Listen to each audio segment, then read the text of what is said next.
And I'm giving floor first to my colleague, dear colleague Teele, and we're going to talk about our Tartu Climate Assembly that you already heard about when Gea was talking in the morning. But that's going to be overview now. Yeah, Maiu can rest a bit, her voice. So I'm Teele, also from the Green Tiger, democracy artist. Very, very happy that you are here, that we are here. With Maiu, we call ourselves the A-team of climate assemblies in Estonia. Remember Hannibal and BA and all that? What was the voice with the music? From the garage, you know. Wherever there is a problem, we will come and solve it with an assembly.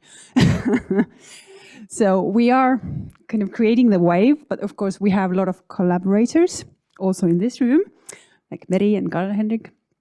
So we're really happy about that. And we will tell you about the Tartu Climate Assembly case shortly. But first, we are operating with the climate assemblies. There have been 2 in Estonia, right? There will be more. We are operating within the Green Tiger Foundation. So shortly about that, what is it? It's a civic initiative, cross-sectoral collaboration platform, and we are aiming to turn Estonia into a sustainable country and a role model country for the world like that.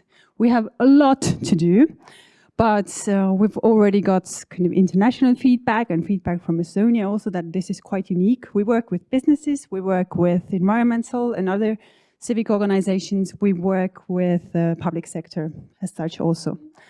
And as said, me and Maiu, we promote the climate, specifically climate assemblies, not just citizen assemblies on climate topics, because we know what is there to do. We know the kind of steps, what has to be done by the state, by local governments, more or less we know. It's just a matter of choice also, like where to start, basically, or what to prioritize. But we are so much forgetting about how to do it. And in that context, it's such a great chance to also renew the governance, like how we make societal decisions, long-term decisions that affect everybody. And we need that more and more and more. So this is our kind of agenda. And we also believe we come with the philosophy that we don't have enough resources, time-wise, human energy-wise, money-wise, to waste it on very bad processes, very bad citizen engagement, not well thought through, meetings or strategy creations.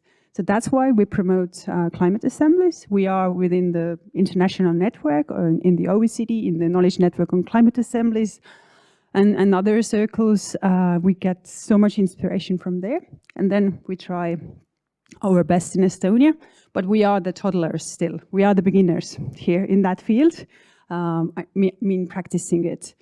But maybe this is a relief for those who also are beginners here, yeah? So next to Damir and Jane and Zakia, we are a bit like, ooh, are we doing it right? Is this the cool way or not? But okay, we will share our experience still. And the focus for us with climate assemblies is actually, we see it as a decision-making format, not only a citizen engagement format, but it's a format how to make decisions that affect everybody, that are of greater public interest. And maybe this thought was embedded to us by Marcin Derwin, our great Polish colleague that many of you know. Because again, we don't have enough time to just fine-tune the citizen engagement. We have to radically innovate governance. And we also think that the climate assemblies are a bulletproof format. They have the history, they have the standards, all that. And what was the next slide, sorry? Okay, our dream basically is also not to just create like one-off events that we've had for 2 events until now. We're planning the next one with Tallinn in a year's time. So there is enough time to prepare. But bigger goal is to reach the permanent assemblies. Actually, that the random sample, the mini publics, would be the way how to decide upon very conflicting, polarizing long-term issues on the state level, on local level. We don't have regional level. There is something, but it's not like official. And Estonia is so small anyway. So this is our big dream. But we start with local and regional level on purpose to create kind of proof. This works. See, people are empowered. They make knowledge-based decisions. And then the question and the hard task is with the civic sector, the public sector. So with civil servants and the politicians, how to get their buy-in. And this is what our presentation is about. Systemic change cannot be achieved without the political buy-in and without raising the capacity of public servants.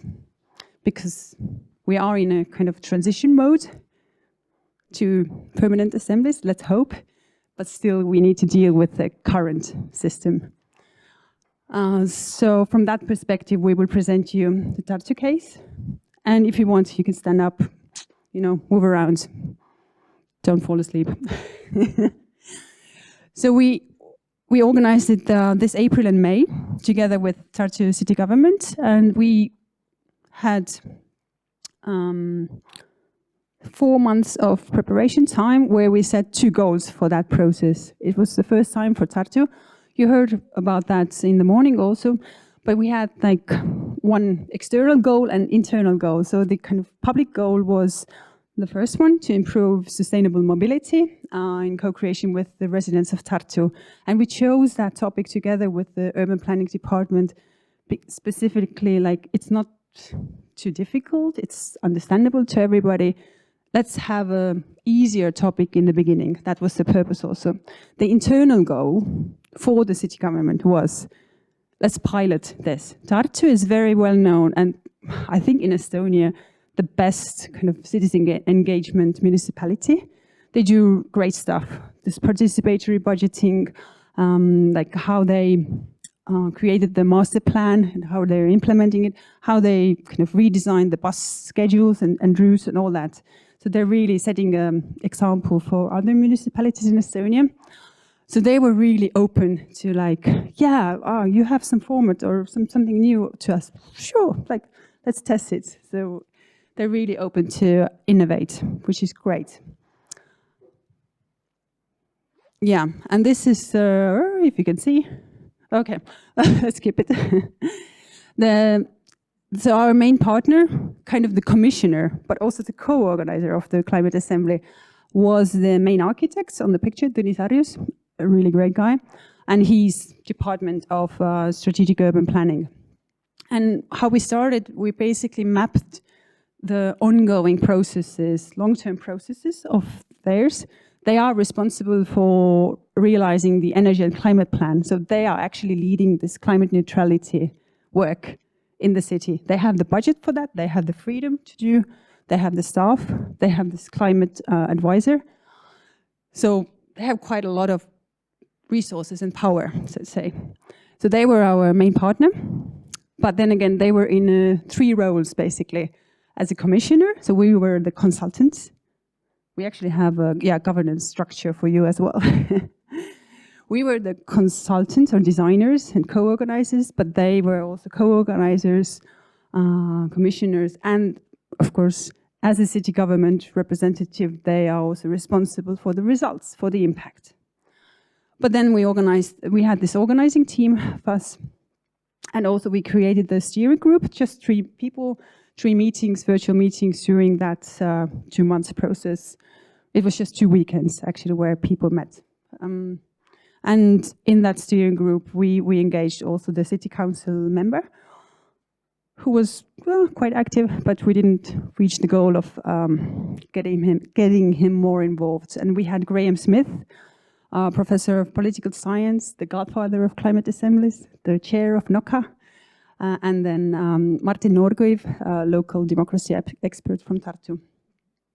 But if, let's go back, how we designed the whole process so that we said that, okay, you want to experiment with a new format, but we want you to learn about this and organize the next ones yourself. So we designed the whole process from that viewpoint. And we started with creating the rule book. And actually, we took Moster's rule book, word by word, copied it, translated it, a bit changed, updated it, or like put into our context. But it's, you know, it's all freeware. Yeah, we share all the good stuff. The community of democracy deliberators. But this rule book is a really good chance for public servants who have no idea of this, like random sample is what? Like random citizens? No? Accidental citizens, what are they? Deliberation? How does that work? In the form of that rule book, you basically lay everything out from the start to the end. And it's also a great tool for transparency. So if anybody has questions like, but who is selecting the expert? Check the rule book. According to this chapter 52, the experts are chosen by that. So we started with that, and unfortunately, Janika, who was here in the morning, and she's also from the same department, she has left. But maybe later you can ask her about her experience and opinion. She was the main contact person for us, not the main architect. He was too busy. Yeah, and now I hand over to Maiu because we have the division of roles. We are the A team, but I'm the kind of energizer and team leader, project manager, and Maiu is doing the hard stuff all the time. She's an analyst, impact expert. So over to you. Yes, I'm the overthinker, and then and trying to see, and the rest of the team tries to simplify. But I'm going to go back a bit to show here one role that we kind of foresee. As Teele said, this is our second process. So we already used here some of the learnings from the first one we did with youth in Ida-Virumaa County on climate justice.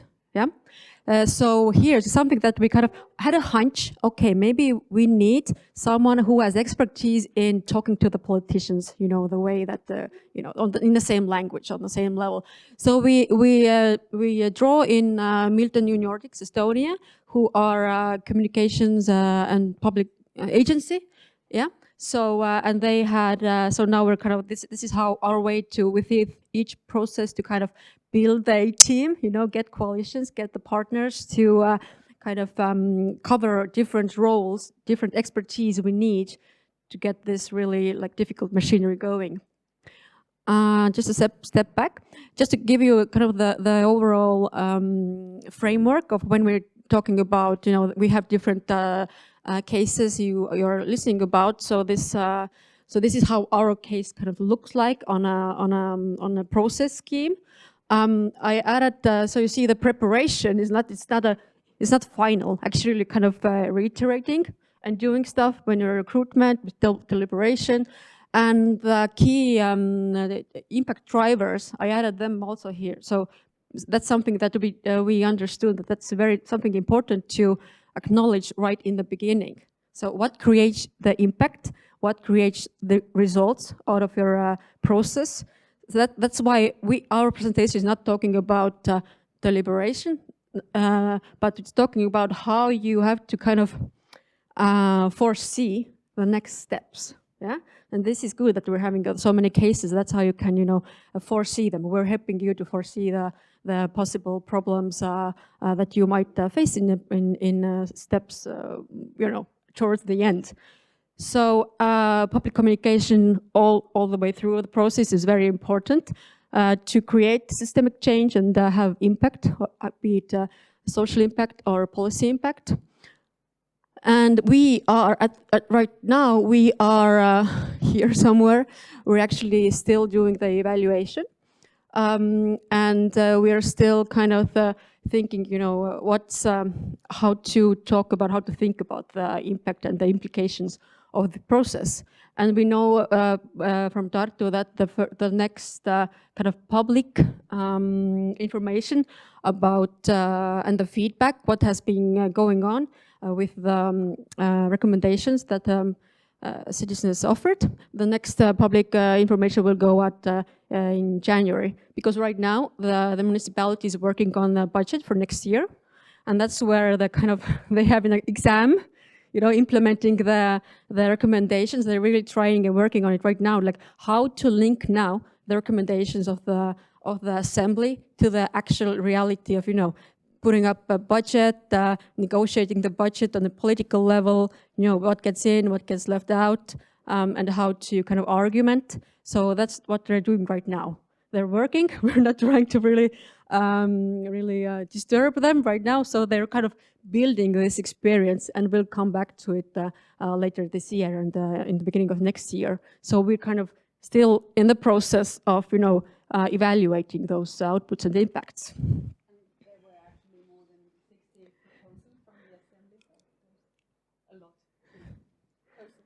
Yes. When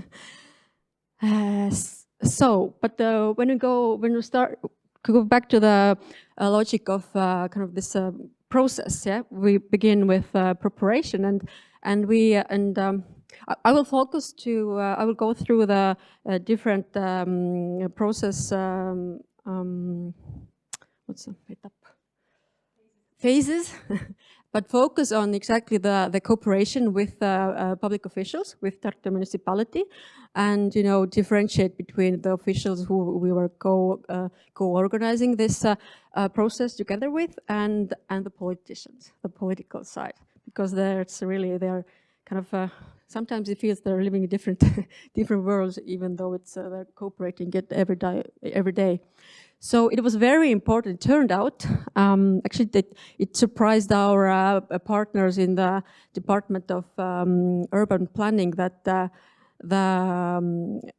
just before we were talking about, okay, now we're ready to get public, just to kind of shout it out, we're going to have this process.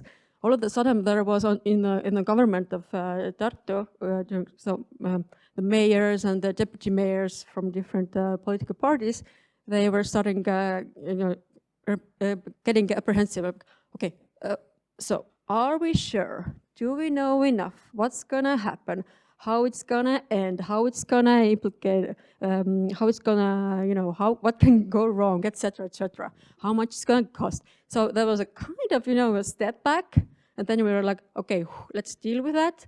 And then, of course, the Ukraine war happened. Yeah, right at the time, basically.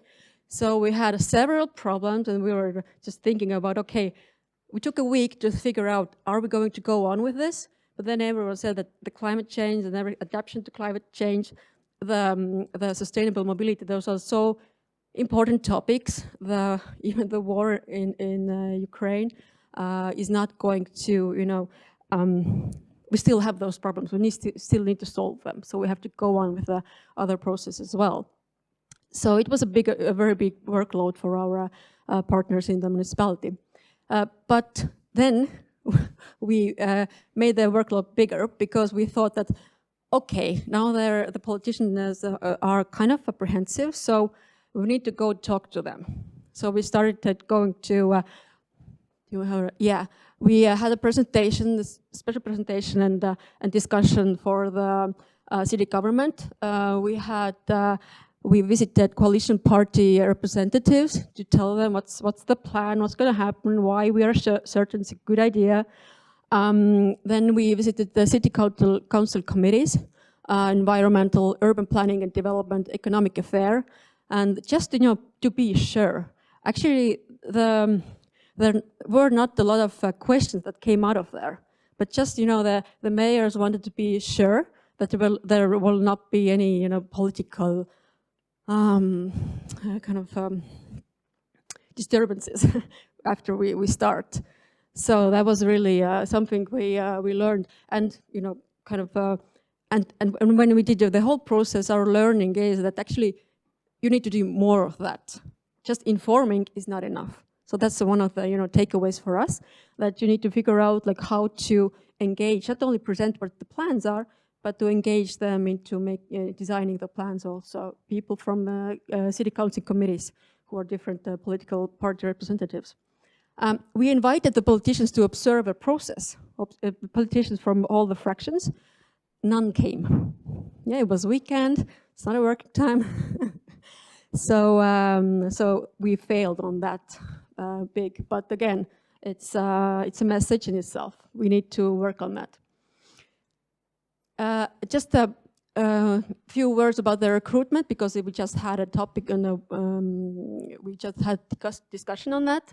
And our learnings is that the purpose of the random sortition is to include groups who are usually left out or not heard, because we need to include the different experiences, not opinions.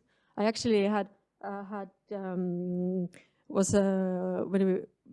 we were talking about recruitment, I just wanted to shout out that, okay, let's not talk about different opinions. That's not the thing, yes? Recruitment, you want different profiles, different lives presented, different experiences of people, because their lively realities are so different and varied. So that's what we have to take into account when we're designing solutions.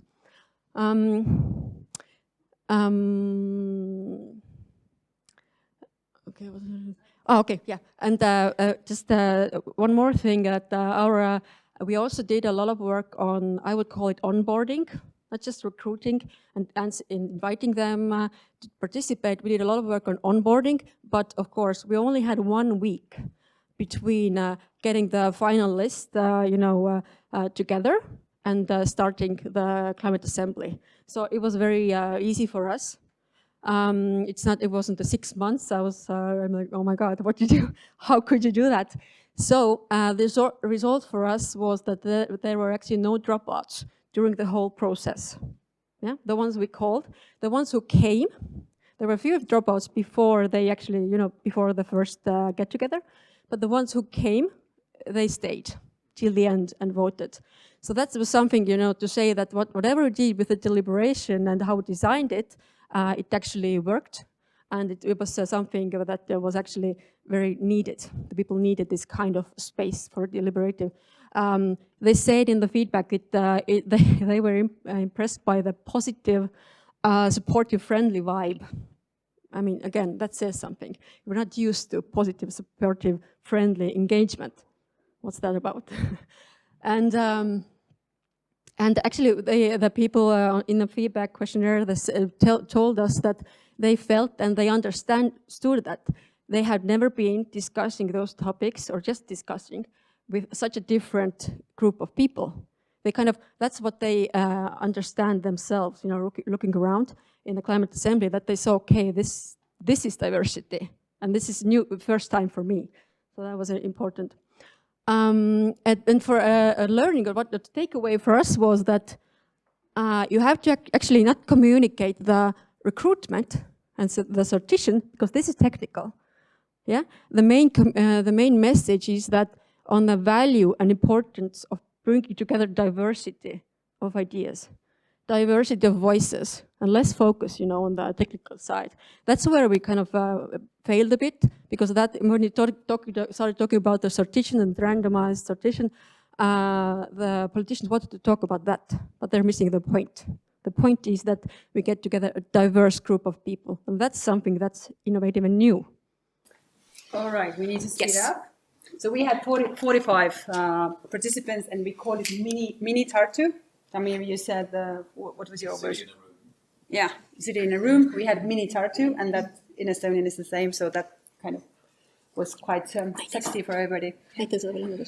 Just to give you a short atmosphere. Yes, just the feel. How did you achieve that no one dropped out? But sorry, we don't have the English subtitles, but just... Kliimakogu on selline kokku kutsutud ühine arvamusplatvorm, kus kõik isikud on eksperdid oma ruumikogemuse ja oma ruumitunnetusega. Ja igaühe arvamus on selles mõttes oluline, et kuidas me näeme erinevatest vaatevinklitest seda, kuidas Tartu linn võiks olla parem. kliimakogu on selline kaasamise demokraatia formaat, mis toob kokku juhuvalimi inimestest, kes siis moodustavad väikese mini-omavalitsuse, antud juhul siis mini-Tartu, kes esindavad Tartut erinevate karakteristikute alusel, et oleks erinev jaotus sooliselt, oleks hariduse tasemed, oleks erinevad piirkonnad linnast esindatud ja need inimesed siis arutasid läbi hulga erinevaid Tartu ees seisvaid väljakutseid, mis puudutavad rohelist linnaruumi, jõudsid ettepanekuteni, mida nad tahaksid linnale teha ja nüüd hääletasidki need ettepanekud läbi, nii et siit kuskil oma poolsada ettepanekut läheb edasi Tartu linnale selleks, mida siis teha, et Tartus saaks ägedam ja rohelisem linn. Me tegelikult ei keskendu probleemidele kui sellisele, vaid keskendume ennekõike lahendustele. Pidime siis leidma lahendusi nii füüsilise ruumi koha pealt, aga ka, et et kuidas me saaksime aidata inimestel oma harjumusi muuta. And we did democracy fitness training in between. Yes, okay. Minu arust seal on lihtsalt organiseerimata, seal on ju see karupark, eks ole, et mis selle aia mõte seal on? Kõiki korraldajaid üllatas see, et kui kaasas inimesed olid selle protsessiga, sest sellist kodaniku kohustust. You see me enough. Right? And what the final words were that all the organizers were really impressed how motivated the participants were. So that was again some impact. Sorry, we could also call it an important impact. Yeah. So about the deliberation that we saw, the feeling and everything that. We really need to do the work together of politicians and whoever is the most important key decision maker or policy maker. You do everything you need to get them there, to feel the ambience, to feel the people, to see the faces. That is so critical. And that's maybe more critical in the beginning, like for us, when you don't know what this citizen assembly is. There's a bit of distrust and misbelief. Okay, this cannot be the vaccine or the cure for everything.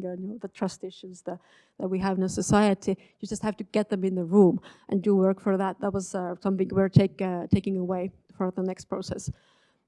And give the commissioning body some roles that they need to be present and do something.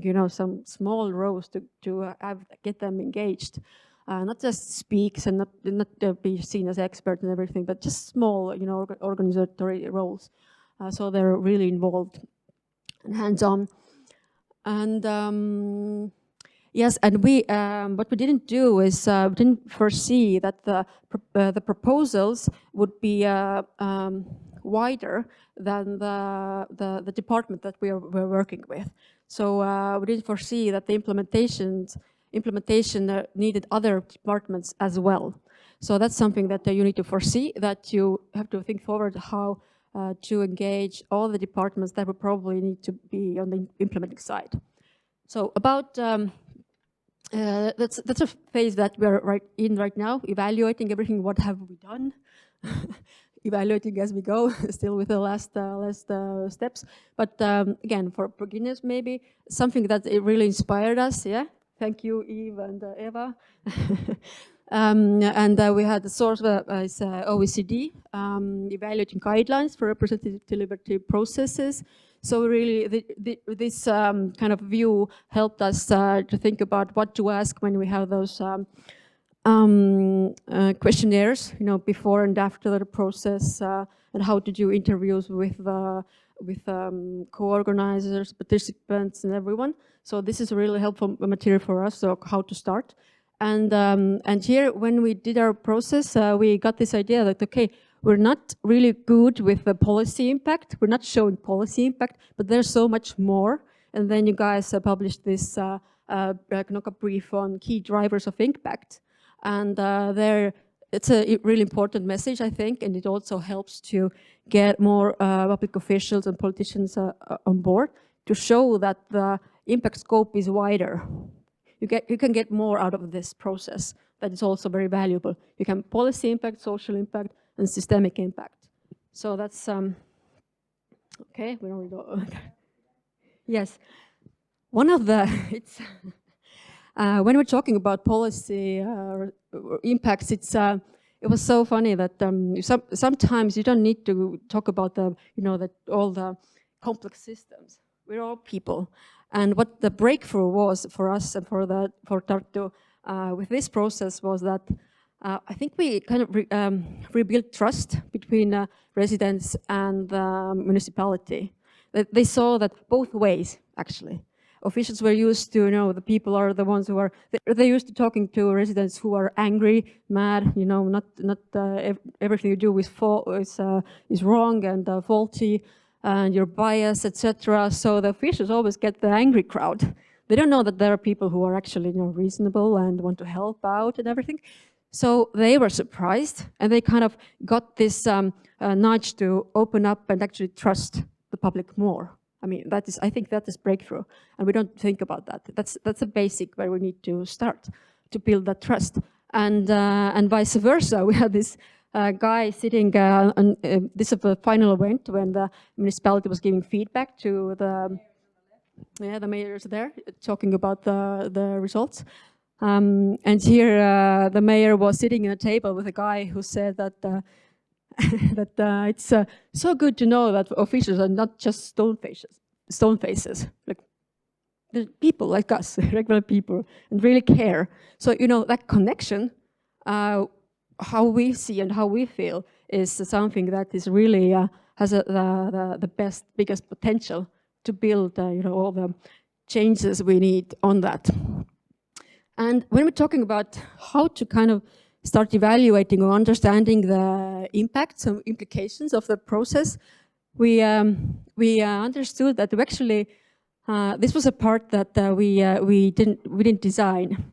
When the Citizen Assembly came up with the propositions, we made this beautiful report and gave it to public officials in Tartu municipality, and then they were, as I said in some interviews, and then they discovered that, okay, what do we do now? Like, how does this part go? How do I give feedback? How do I answer? So this is something also that we kind of need to foresee and design beforehand. And here is just, you can see that those departments were engaged in cooperation and organizing the assembly, urban design, and also public relations. But the proposals came also for Department of Education, Department of Communal Services, and yes, but they were not engaged. They didn't actually know enough about the process. So now the question is, that's actually the state right now, like how to, and the most of the, 2/3 of the proposals are such that you need to cooperate between departments to implement them. So that's the question to think about, like knowing that, how do you kind of design the whole process to help out with that? So that you don't, so this is something that might jeopardize your implementation if you don't think about that previously. And again, we saw that some propositions were already in plan. Yeah, some are doable in the frames of current budget period. You can kind of switch and change, and some need a broader discussion and the changing budget strategy. So that's overall how it looks right now.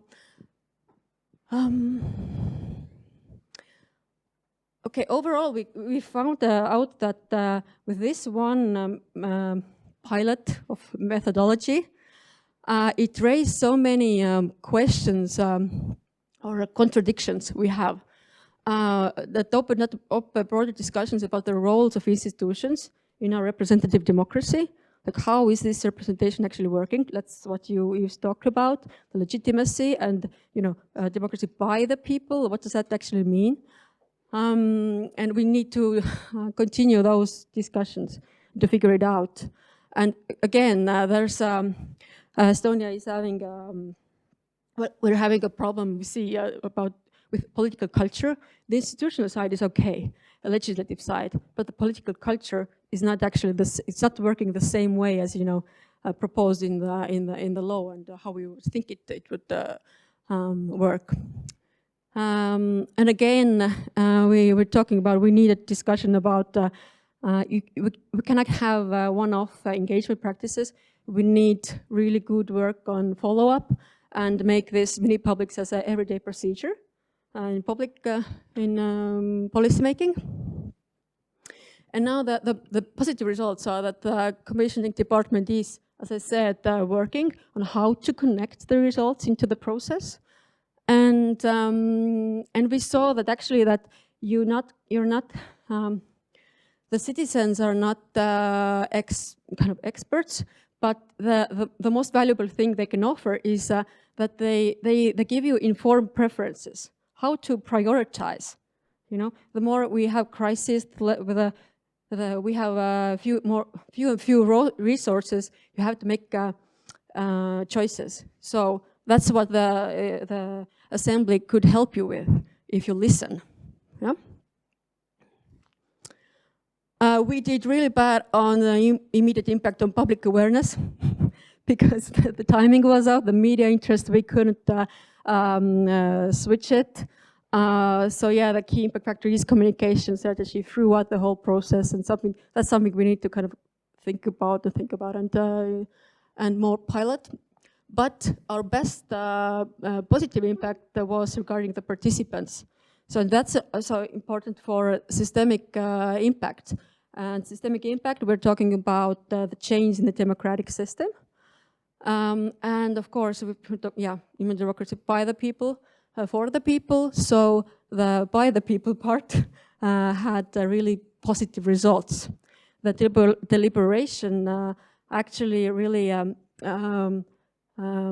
raised their awareness of their own role. They are better informed on strategic goals, what the Tartu is doing, so they feel better connected with the municipality. They felt the self-confidence rise, and that helps them to take more active part in public discussions. Yes, and they showed raised interest in sustainable policy making, and they regained hope for public engagement. That's overall we saw that this part of impact is very important, and we're kind of missing out that side when we're focusing on policy impacts only. But this is the resource to get the big changes going. You need the people to be, uplifted, empowered. And